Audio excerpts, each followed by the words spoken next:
এই ৩৬৫ দিনের মধ্যে শুধুমাত্র একটা রাতের জন্য ভালোবাসা জেগেছিল, আর তাই ভালোবাসার প্রতীক আমার পেটে।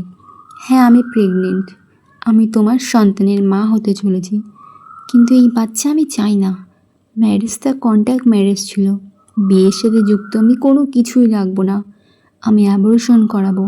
অ্যাবর্শন মানে কি বলতে চাইছো তুমি নেহা? তোমার পেটে আমার বাচ্চা, আমার পারমিশন ছাড়া তুমি অ্যাবর্শন করবে? এত সাহস কিভাবে হলো? হ্যাঁ হ্যাঁ, আমি মানি না এই সন্তানকে, এই সন্তানকে আমি মানি না, তাই আমি সন্তান চাই না। কিন্তু আমি যে তোমাকে ডিভোর্স দিতে চাই না, আমি এই ৩৬৫ দিনের কন্ট্যাক্ট ম্যারেজটাকে পার্মানেন্ট ম্যারেজ করতে চাই।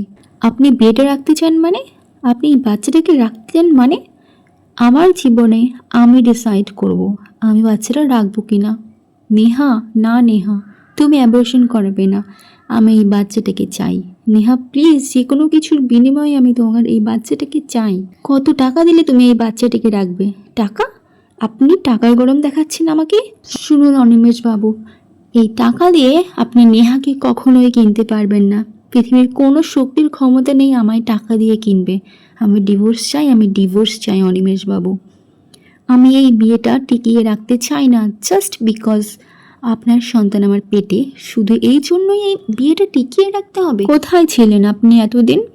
আমি ঠিক করে খেয়েছি কি না খাইনি সেই সব খোঁজ নিয়েছিলেন কখনো? আজ আপনি বাচ্চার ওপর অধিকার ফলাতে এসেছেন। না, আমি এই অধিকার আপনাকে দেব না। আমি এই বাড়িতে এক মুহূর্ত থাকবো না, আমি চলে যাব এই বাড়ি ছেড়ে। এই বলে আমি স্যুটকেসটা গোছালাম, একটা ক্যাব বুক করে ও বাড়িতেই চলে যাই। আমি পরের দিন সমস্ত অফিসে সিভি জমা দিই। একটা চাকরি জোগাড় করতে হবে। কেন জানি না এই বাচ্চাটার প্রতি আমার ভীষণ মায়া চলে এসেছে। আমি সন্তানটাকে রাখতে চাই, তাই আমাকে যে করেই হোক জব জোগাড় করতে হবে, যাতে আমি এই বাচ্চার ভরণ পোষণের দায়িত্ব নিতে পারি। আজ সোমবার সকাল 10টায় টাটা কোম্পানি থেকে কল এলো, আমাকে জানালো আমার চাকরিটা হয়ে গেছে। আমি তো খুবই খুশি। আমাকে আজই জয়েন করতে বলল। স্যালারি 10,000 টাকা। স্যালারিটা একটু কম হলেও আমি চাকরিটা করতে চাই, কারণ আমার সন্তানকে আমি মাথা উঁচু করে বাঁচাতে চাই। আমি কারোর দয়ায় বাঁচতে চাই না। আমি চাই না আমার সন্তানের ওপর অন্য কারোর দয়া দেখানো হোক। মাথা উঁচু করে বাঁচবো এই সমাজে, কারোর আর্থিক সাহায্য চাই না। কিন্তু আমার এই বাচ্চাটার যদি ছেলে হয় তাহলে কি নাম রাখবো? রিভান। আর যদি মেয়ে হয় তাহলে রাখবো কেয়া। কি সুন্দর না নাম দুটো? হ্যাঁ, আমি তো ডিসাইড করেই ফেলেছি, ছেলে হলে রিভান আর মেয়ে হলে কেয়া। আমি তোকে কোনোদিনও আমার নিজের থেকে আলাদা করব না। আমি তোকে খুব ভালোবেসে ফেলেছি, ভেবেছিলাম আমি তোকে রাখবো না।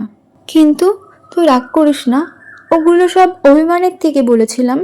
আমি তোর বাবার ওপর অভিমান করে এইসব বলেছিলাম, কিন্তু এখন আমার আর কোনো অভিমান নেই। তাই আমি তোকে রাখতে চাই, আর আমাদের একটা সুখের সংসার করতে চাই। কি তুই রাজি তো?